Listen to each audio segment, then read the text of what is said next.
everybody. Randy Patterson here with Boomerocity. And as you already know, we're big blues lovers here at Boomerocity. And whenever I get to, I love turning you on to an artist that you probably haven't heard of unless you live in that artist area. And that's the case with today's episode with JP Reali. He's got a great album out called Grateful Blues, and I became aware of it and wanted to talk with the man. He is up in the Washington D.C. area and Delaware area thereabouts, and so unless you live right around there, you probably haven't heard of him, but now you have, and I'm hoping this guy gets nationwide coverage because he deserves it. And this album is great, absolutely great. If you love the blues, if you love Grateful Dead, you're going to have a perfect mashup of that with this album. JP's a great guy to talk to, very talented artist, knows what he's talking about. I'll warn you though that for whatever reason, and I use Zoom and I'm not afraid to say their name, they quite frankly sucked during this interview. And so it made it a lot harder for me to edit. It didn't go as smooth as I would have liked for it to. It didn't meet my standards of interview quality. And I apologize again to JP for putting him through this, but it wasn't either of our faults. His connection was good, my connection was good. It's just that Zoom sucked and it's becoming more of a problem. So, Zoom, if you're listening to this, please do something about your product, okay? But back to JP. Great album. I put where you can see it or buy it down in the comments section of wherever you're seeing this. And I hope you do get it. Don't just stream it, buy it. Support our artists. They need our support. So before I forget, if you like the interview, hit like. If you like the kind of interviews we do here at Boomerocity, please subscribe. It won't cost you a dime. And of course, if you're liking what you're hearing and you know others who you think would enjoy these interviews, feel free to share them. It doesn't cost you, us, or them anything as well, but ask them to subscribe. It helps us out a lot. So without any further ado, here's my first of what I hope are many more interviews to come with JP Reali. Until next time, this is Randy Patterson with Boomerocity. Take care. Hello, JP. Hey, Randy, how are you? I love your Join the club. background there, man. I said, I love your background, man. All the stuff on the wall. That's very cool. Oh yeah, that's try to do that. There's some of my guitars hanging up there. There's another one, Oh, uh, wow. custom. I had this guitar built about 10 years ago, kind of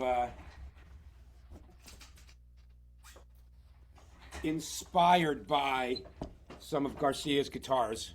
Yeah, yeah. Very cool. How many guitars do you have, if you don't mind me asking? Great question. Around 20. Wow. I'd have to actually sit and count to find the exact number. It's not as bad as Keith Richards did an interview with, I think it was Guitar World magazine, came out in May, and said that he has 3,000 guitars. Wow. And I thought Bonamassa had a lot. Yeah, and he's got to be up there too. Joe B's got to be close to that. You know, I But Keith, read somewhere late recently that he said that he had around 600 guitars. okay, that makes sense. He's sure can play. Um, Mm-hmm. I'm gonna grab a glass of water. Hold on. Yeah, go right ahead. I had But well, JP, is great to finally be able to link up. I love your music. Your thank you. publicist got it to me after I interviewed Warren Haynes, and she said if I liked Warren, I may like you, and I did, and I wanted to talk to you. So Excellent. and you're clicking in from where again? I'm in Newark, Delaware, near the University of Delaware. Ah, okay, very cool, very cool. I Yeah. bet you do a lot of gigging in that area, right? Yeah, there's a lot of places to play. Delaware, and especially northern Newcastle County, Wilmington area is in many ways a suburb of Philadelphia. And there's a lot of Wow. Philadelphia has a very vibrant music scene. Mm-hmm. So we play a lot in southeast Pennsylvania also. clubs, beer halls and stuff like that, Yeah. Well, breweries. that's basically the blues, unless you get up into the Haynes and Bonamassa levels of fan base there. Right. And that's our goal. We're trying to get through to the next level. And one of my dream gigs would be to open for Warren Haynes or Government Mule, or for that matter, the Tedeschi Trucks Band. I love those guys. I love all of them keeping the blues alive, putting their own twist on it. Really, I like to call it blues rock, right? Yeah. It's Yeah. it's not just a straight bump, bump, bump, bump, bump all night long. It's some of that, but more, Yeah. I agree. I right? agree. And I want to drill into the blues specifically here after we talk about a couple of other things. So for people outside of your fan zone there, we'll call it, tell people who JP, and tell me if I'm pronouncing this right, Reali, is that correct? Yes, Reali. Okay, all right. So tell friends who JP Reali is. Well, I my parents met in college in 1957. I grew up in New York. My parents met at Queens College. Uh, Late 1950s, obviously a lot going on in America musically, and my parents loved the early rock stuff, Chuck Berry, Elvis. My dad loved rhythm and blues, Fats Domino, um, that kind of stuff. And there was always music in my house. I'm a middle child. I have an older sister and a younger brother. So when they gave my sister piano lessons, they tried to get me to do it, but I was too young. There was always music on in my house. I always give my parents credit for exposing me to music as a young kid. And I have fond memories of when, before I was old enough to go to school, before my brother was born, sitting around the house in an old rocking chair next to our big console stereo. If you remember, this is late '60s, early '70s, Mm-hmm. and I'm just there. listening to all different kinds of music. My parents liked folk music. My dad loved Jim Croce, and I probably people ask me. So I grew up out. I was born in Queens, but I grew up out on the North Shore of Long Island, and people often ask me, how did a white suburban punk get into this music that was created by African Americans? I said, I don't know, but I I think that probably the first bluesy music I heard was the barrel house piano introduction to Jim Croce's Bad Bad Leroy Brown. And Wow. and I didn't know what it was that I liked about it, but I knew I liked it a lot. And just from there, kept going. My older sister liked the Beatles. There's some blues in their music, and as I started to get old enough to buy my own albums, Southern rock was dominating the airwaves. Remember terrestrial radio stations, right? And I would hear Vaguely. music in the car or on our stereo at home, and our lessons at the end.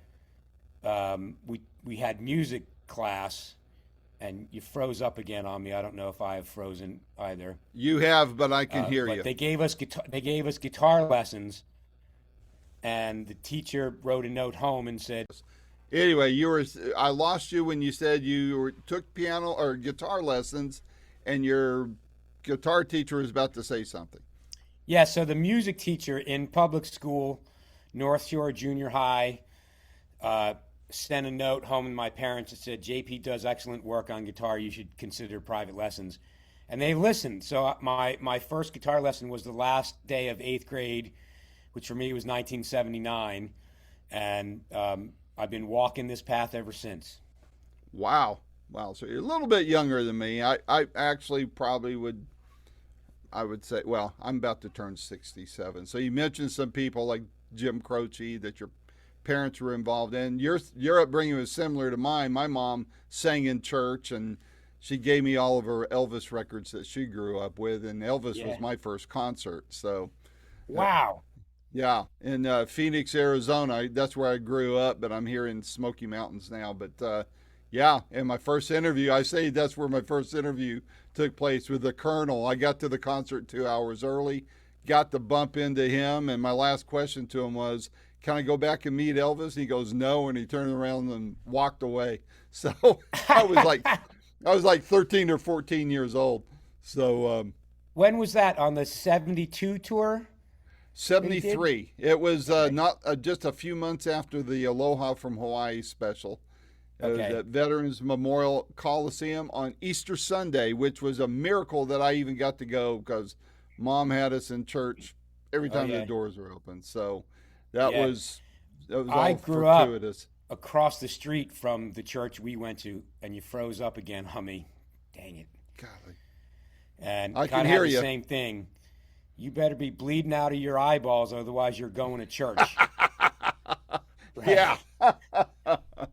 So when did you decide that music was more than just an interest and that it was something that you needed to do? Is that any better?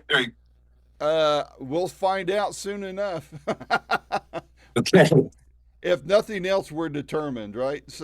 Yes, yes. So I was asking you before the freeze up there, at what point did you determine that music was going to be something more than just like at my level where I enjoy it and I get to talk to people, but I don't get to make it. You get to make it. When did that realization hit you that hey, I want to take a serious swing at this? Yeah. So I always knew. So my parents, I mentioned, when I was 5 years old, they tried to give me piano lessons. It didn't take because I was too little.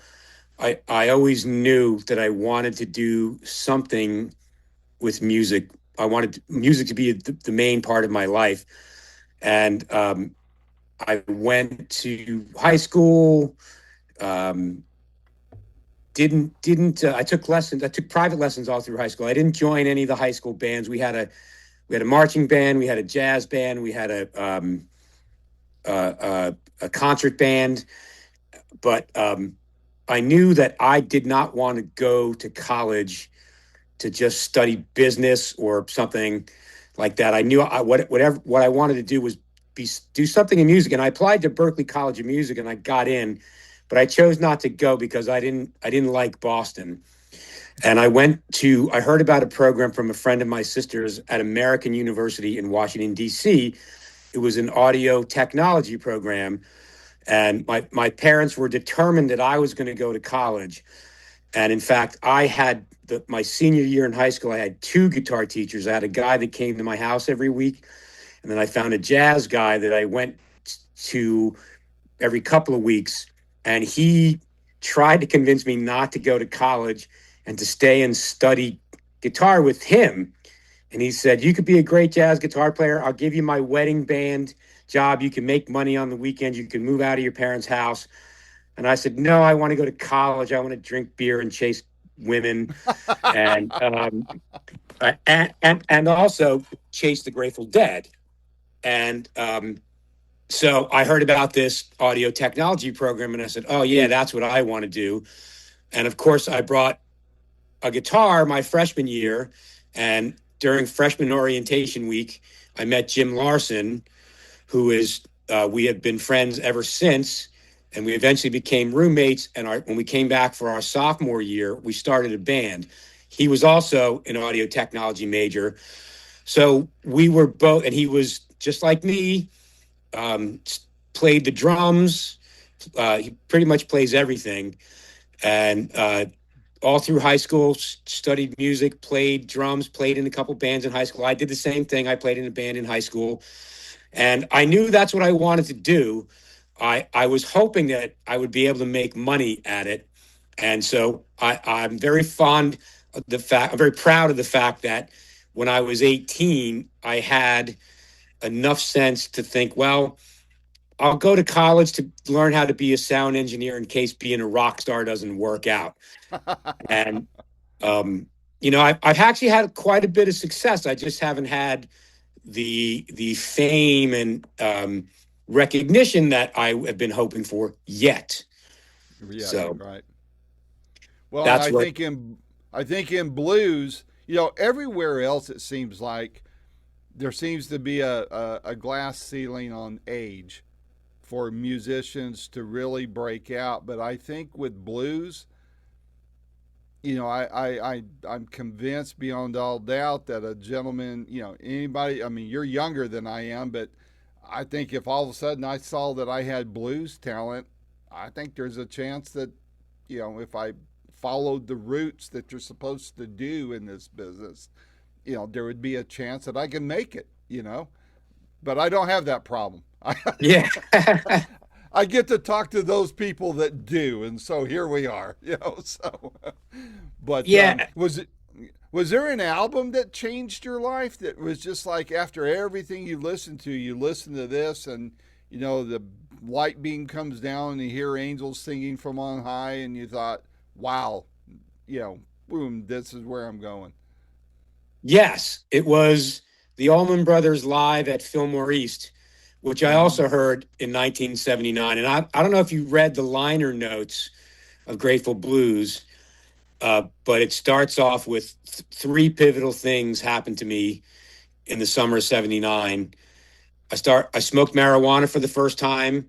I started taking private guitar lessons, and I got my first Grateful Dead album. The fourth thing that happened was I heard the Allman Brothers at Fillmore East. Now, I of course had heard the Allman Brothers before.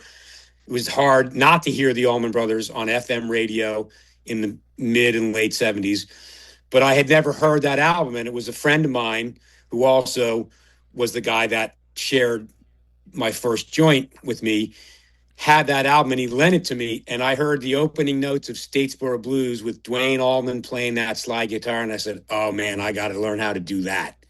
Mm-hmm. Very cool. That's I hear similar stories with different ones, but I always like I can picture those albums, and see them and remember when I heard them and that kind of thing. So, how much of all that do you feel? Of course, we're talking about a Grateful Dead inspired album, but how much did all of that kind of transport its way into your latest effort, Grateful Blues? Um, and if not that stuff, what did inspire? I mean, it's going to sound like a dumb question, but what did inspire this album that everybody can see behind me? Well, if you the track "Loose Lucy," I played slide on two tracks, on "Loose Lucy" and "Mr. Charlie." And "Loose Lucy," I just did the guitar solo on slide, and I call what I do playing in the style of Dwayne Allman. Right now, I'm also I'm a Zen guitarist, and I believe that you can only ever sound like yourself. So I try to play in other people's style. I channel people. Like so I that there's some slide riffs that I've definitely borrowed from Dwayne on that particular solo. But the project in general was really about. It was never designed to be, and I don't think it is, um, a tribute to the Grateful Dead. I have always heard uh, blues in their music. Obviously, they started out playing blues, and like a lot of uh, white kids in the '60s, and their music always maintained a certain element of blues. Like, and I think the Grateful Dead certainly did not invent Americana, the style of Americana music, but they really made it their own, especially Jerry Garcia's playing. I hear B.B. King, I hear Chuck Berry, I hear Django Reinhardt, I hear Doc Watson, I hear Mother Maybelle Carter, and I wanted to showcase the blues elements in their music, and I think we did a pretty good job of it, and just kind of stripping away some of the funkiness that they would put into their arrangements, and their songs like Easy Wind has all kinds of stops and starts the way they performed it live. And I thought, this is kind of a real straightforward blues tune. If you kind of iron it out a little bit, is the phrase I'm fond of saying now. So obviously, I love their music and the way Jerry and Bob Weir played. And I was in a band for 7 years from 1984 to 1991. We started out as a Grateful Dead tribute band, although nobody called it that back then. And we eventually turned it into our own thing. We wrote our own music and got a pretty decent following in the Washington, D.C. area. And we just could not, for various reasons, get through to the next level. So I walked away from that, but didn't walk away from music, and never um, never let go of my love for the music of the Grateful Dead. How did you come up with the title Grateful Blues? What inspired that? Well, I it had been this project has been on my mind for a few years, and I just thought that it was the perfect way to describe what I was trying to show people about their music. Is that they were a band for 30 years. They were the Grateful Dead for 30 years, right? They were the Warlocks for a year before that, and their music had moved so far from where it originally was. I decided that I want to remind people that this is where their music came from. It came from simple blues, Muddy Waters, Howlin' Wolf, BB King, even Jesse Fuller, who was a San Francisco area blues musician, who I think those guys actually got to see. Now, they obviously played with BB King, and I think they may have done some gigs with Howlin' Wolf, but I don't know. The early days of the Dead in the late '60s, um, they're a little fuzzy for most people that were there and remember them. So, For but other reasons as and well, for right? and So for other reasons, yeah. So it was also part of promoter Bill Graham at the Fillmore East. He would do things. He was a very progressive guy for the time. He would bring these black blues artists to play with these white San Francisco rock bands to try to expose the audience to where the music started. yeah, And that was pretty progressive for the time. giving credit where credit was due. Exactly. Yeah, yeah. Is there a central theme that you hope listeners get from this album as they listen to it from beginning to end? Yeah, I think because the Grateful Dead are kind of like licorice. You either love it or you hate it. And a lot of people, hate is a strong word, but a lot of people don't like it. And I can understand why. Um, they got better, as everybody does with time. And I like to show people. I did an interview with a guy a couple of weeks ago. And I think this is one of the best compliments I've gotten around this album. He said, "I never liked the Grateful Dead, but after listening to your album, I do now." And that's kind of what I want to show people, that Mm-hmm. if you can forget about all the people twirling and dancing at the shows and the smell of reefer. The band wrote some really cool songs, and that's what I'm Mm-hmm. hoping people away from this and go back and give the Grateful Dead another chance. Um, Uh oh. there was a book. I don't know if you've read this, but there is Yeah. a great book that came out um, a few years ago. I'm going to say probably about 12, 13, 14 years ago. Yeah, farther than that. 15 or 16 years ago, called Everything I Learned About Business I Learned from the Grateful Dead. And it's a great book. If you haven't read it, I encourage you to get it. You can probably find it real cheap now, but it's a great book to have in your library. It helps on concert promoting and just general business principles altogether, how renegade they were and how they handled their band business and that kind of thing. So, did you hear that? Yeah, I remember. I think I read that book. Oh, Yeah, okay. I think I read that. And I have a quite a collection of that stuff. And I lend books around, so that might be in my on my bookshelf, but I It might might have be on someone lent it to else's. somebody and never got it back. But might be Okay, on I have someone that else's by problem now. too. And there's another thing that they don't get enough credit for is that in the '60s, once they started to have a little more success, they helped pioneer live concert sound reinforcement. Mm-hmm. And you can see like one of my favorite videos was the farewell Cream concert in 1968 at the Royal Albert Hall in London.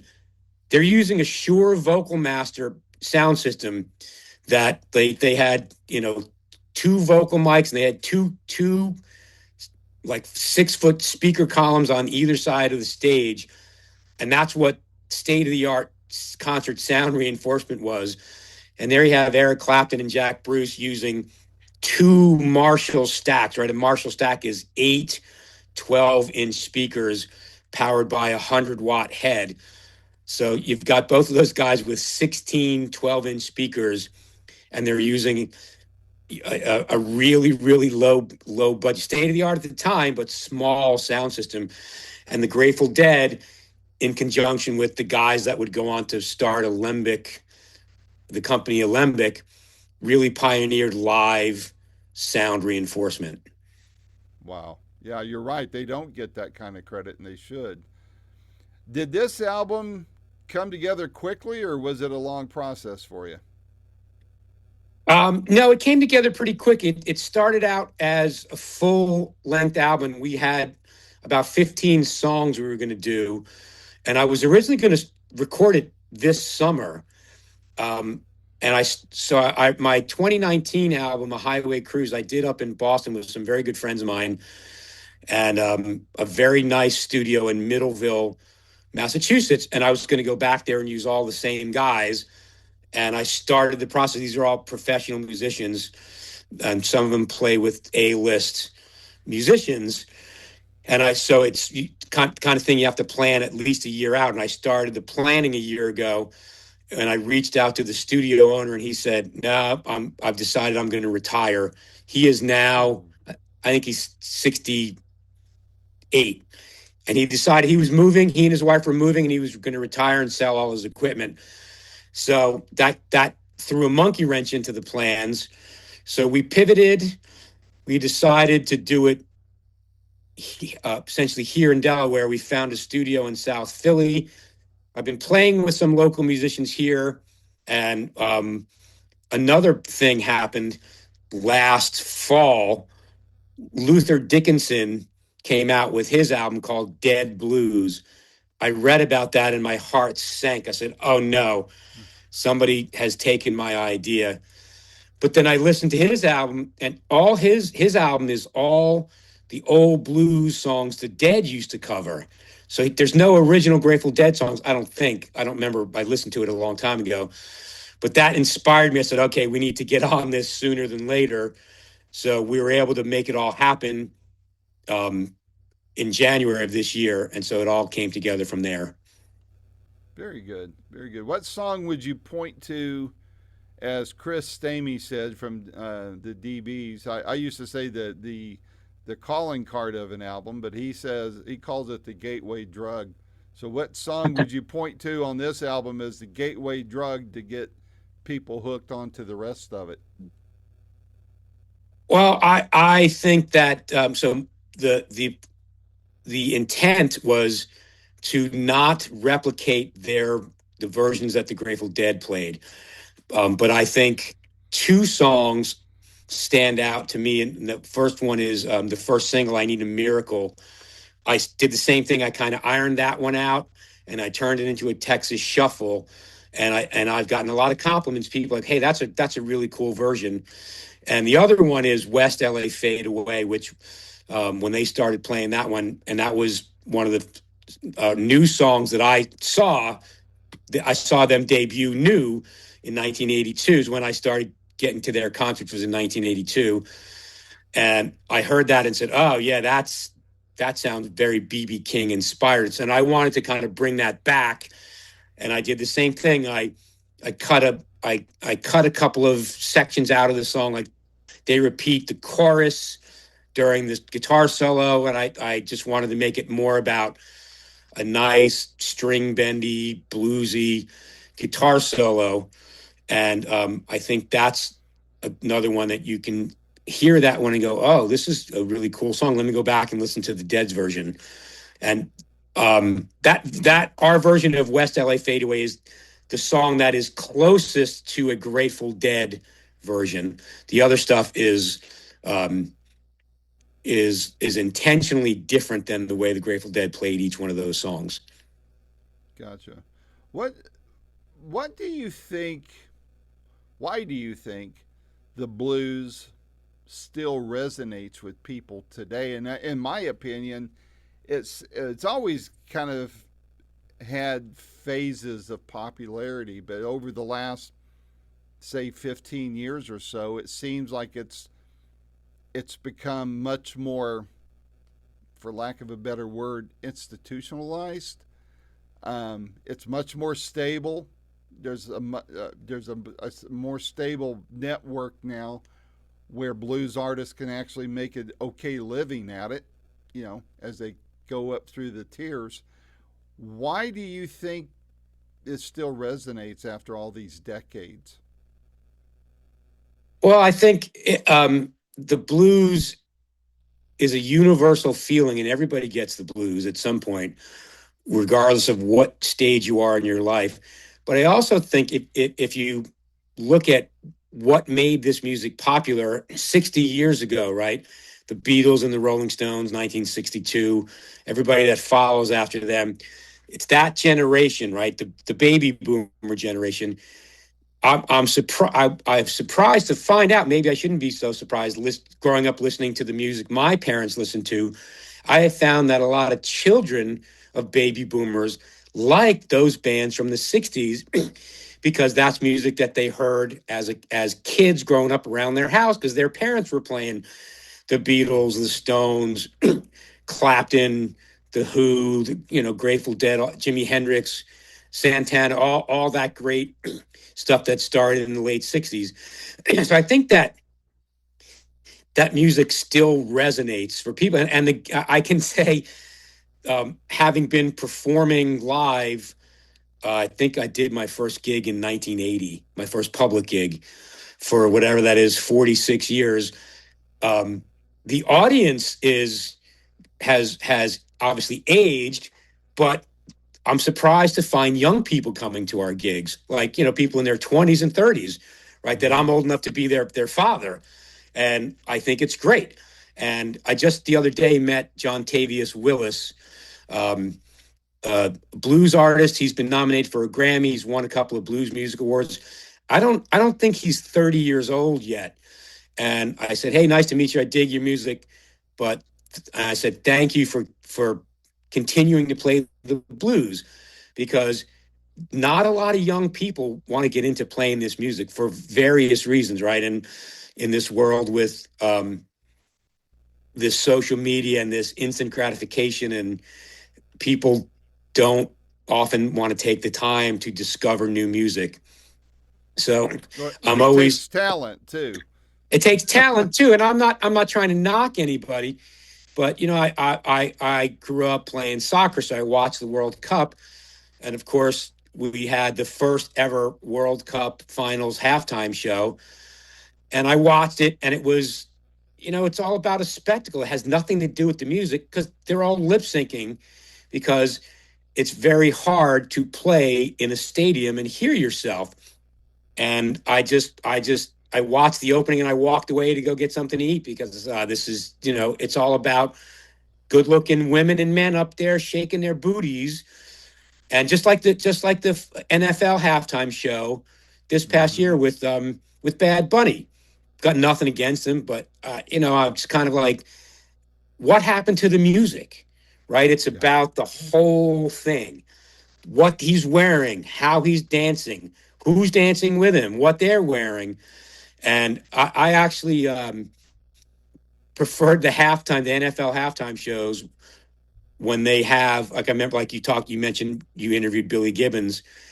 They played a Super Bowl halftime show once with James Brown, Mm-hmm. and I don't remember, this was back in the '90s, late '90s.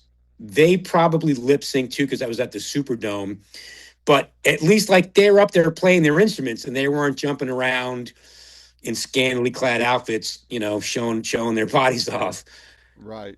Wardrobe malfunctions. Yeah. And wardrobe, right? That's my point, right? Well, and you know, I hear it in my networks here. So people talk every Super Bowl.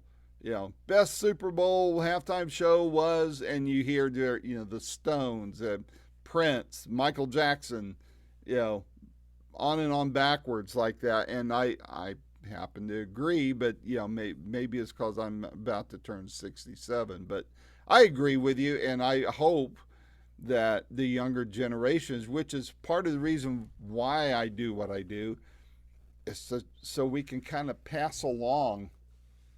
We weren't perfect. We made a lot of mistakes. Still do.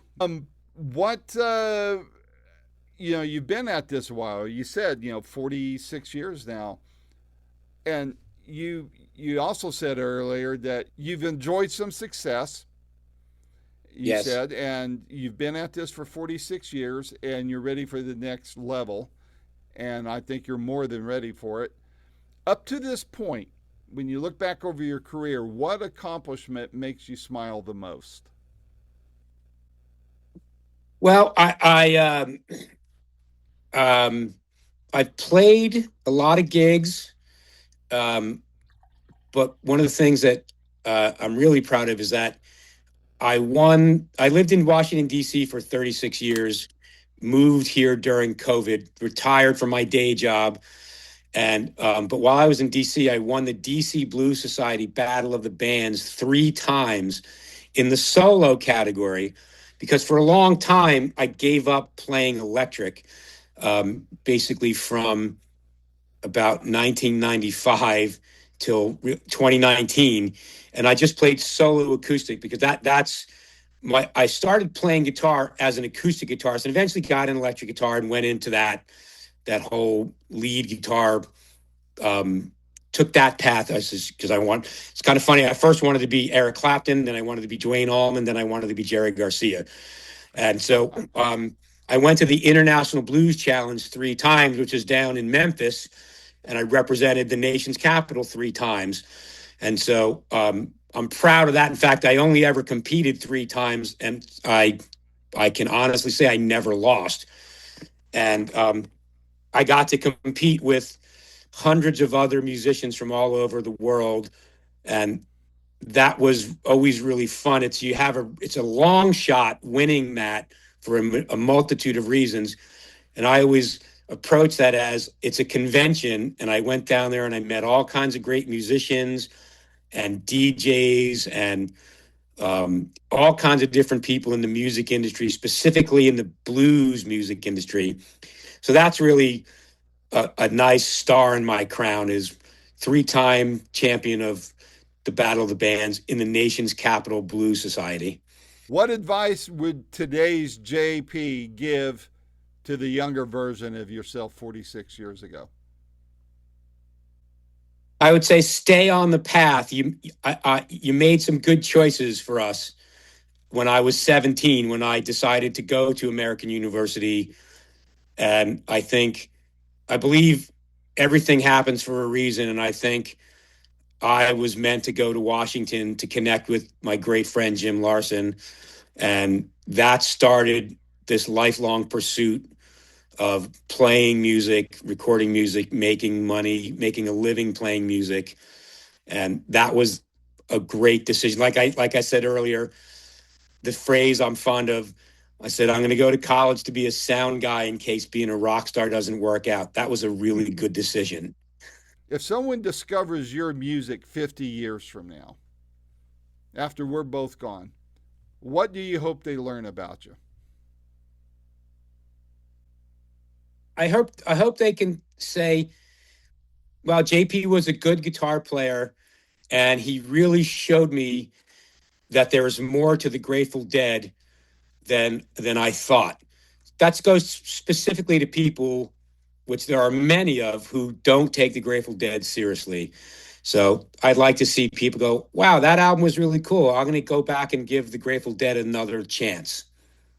Well, and JP Reali too.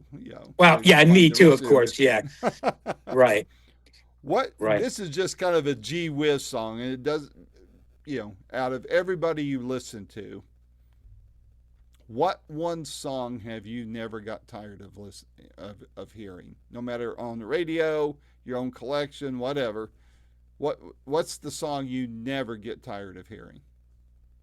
Do you mean a Grateful Dead song or just any song? Anybody. Every Um, time it well, comes on, you turn it up. um, I love, um, I love the live version of the Allman Brothers version of Statesboro Blues. I love Blue Sky, the Allman Brothers Blue Sky. I love the Grateful Dead's Tennessee Jed. Um, the list goes on and on. Um, um, I I resisted joining a streaming service because of the so low amount of royalties they pay to musicians like myself and other people. But I succumbed to Apple Music, and I found that I actually enjoy make for me, and I'm discovering new music that way. So I'm always trying to improve as a musician, and part of that process for me is listening to other people. So I listen to Robert Johnson and Blind Willie McTell stuff from 100 years ago. I'm trying to listen to more current music so I can get a sense for what's happening today, what other artists are doing. And like I buy everything that Government Mule does, Tedeschi Trucks, Marcus King, new artists that are playing in the same space. I soak their stuff up too, so I can figure out, oh, that's what they're doing. How did they get there? They're having success playing like this. How do I get to that same spot? Very good. Very good. So, what's on the agenda for the rest of the year for you? What you got planned? Well, we're doing the album release concert in a week and a half on Saturday, August 1st, Jerry's birthday. We are going back into the studio that weekend also. I'm working on a song that I wrote 40 years ago, um, about the situation in Washington during the Reagan administration. Crazy enough, it's relevant again, and we're going to record that song and release it as a single. We're already working on the next album. Not sure if we're going to make it a full album because you don't need to release full length albums anymore, even though that's the mindset that I came from. So but we might just release a series of singles starting in October. So we're surfing the wave of success we're having with Grateful Blues. We're riding it to the next wave. The next album is going to be an album of probably mostly originals. It'll probably be a Dylan song and maybe another Dead cover on there. But moving forward, trying to ride the momentum of the success of Grateful Blues. Well, very good. Very good. Well, I hope at some point you and I get to meet in the future, face to face, and I Did want to I see you lose sign you? one of them. Am I freezing again? Are we there? Yeah, Okay.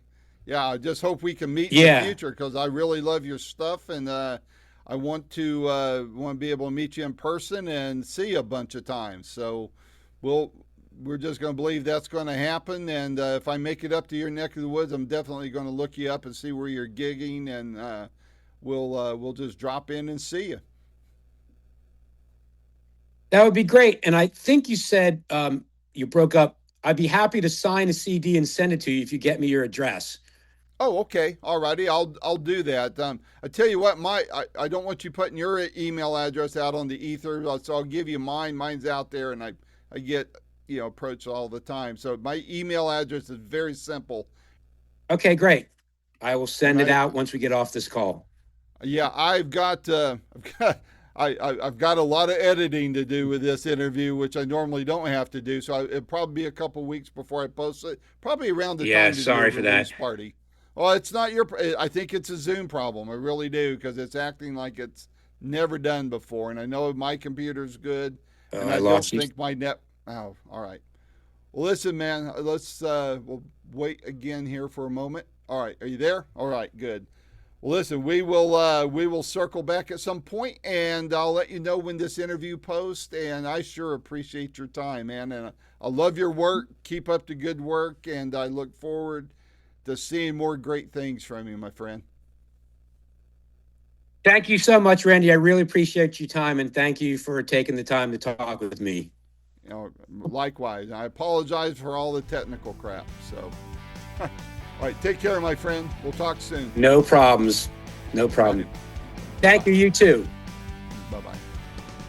Bye. This has been another fun-filled episode of Boomerocity with your host and producer, Randy Patterson. The theme song for Boomerocity is Roll the Dice and is recorded and used by permission from Quentin Hope.